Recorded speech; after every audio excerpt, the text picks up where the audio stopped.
hem daha güçlü hem daha kalabalık. Komutan Kalamaz. Canı tehlikede olan benim. Böyle korkmanı gerektirecek ne var?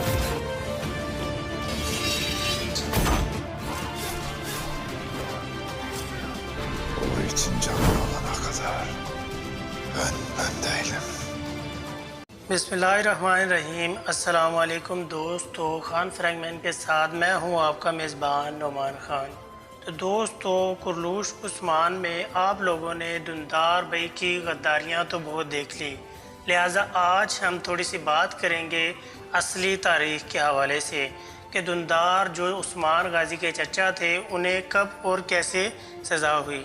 तो नाजरीन, आपको सबसे पहले बता दें कि दुंदार जो कबीले में मौजूद बहुत सारे सिपाहियों को शहीद कराने में उसका हाथ था और दुश्मनों को बहुत बार उसने उस्मान गाजी के राज भी बताए।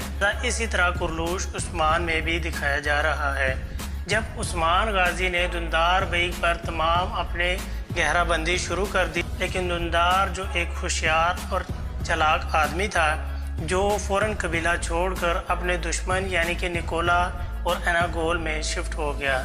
इससे तमाम कबीले वालों को पता तो ये चल गया था कि दुंदार ही था जो हमारे कबीले में तमाम तर बातें जाकर निकोला को बताता था।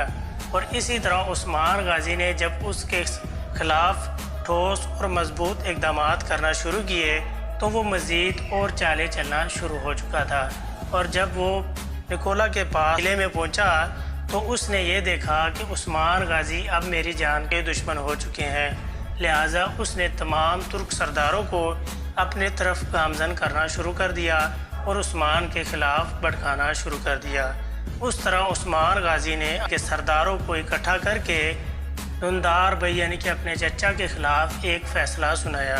इसमें दुंदार के मौत के हवाले से तमाम सरदारान ने अपनी अपनी राय दी और दुंदार को इस तरह गद्दार ठहराया गया और उसको तमाम सरदारों के सामने सज़ाए मौत पर उस्मान गाजी ने खुद चढ़ाया था। तो दोस्तों, अब बात कर लेते हैं कि सावची भाई की शहादत पहले हुई थी या दुंदार भाई की। जैसा कि आपको बता दें कि सावची भाई जैसे ही उनकी बेटी की वफ़ात हुई तो उससे कुछ अरसे बाद सावची भाई को निकोला के एक नए कमांडर था जिसके हाथों से सावची भाई की शहादत दिखाई गई थी।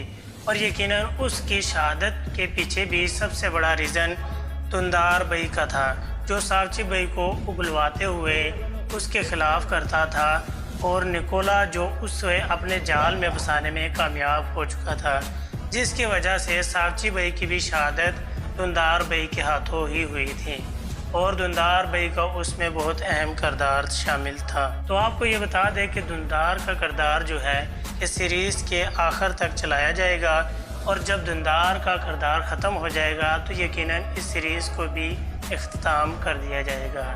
और बात कर लेते हैं एनागोल किले की फ़तह के हवाले से, तो वो हमें अभी इस सीज़न में यकीनन नहीं दिखाई जाएगी, क्योंकि जब तक एक नया तुर्गत इस सीरीज़ में शामिल नहीं किया जा सकता तब तक एनागोल की फ़तह हमें यकीनन नहीं दिखाई जाएगी।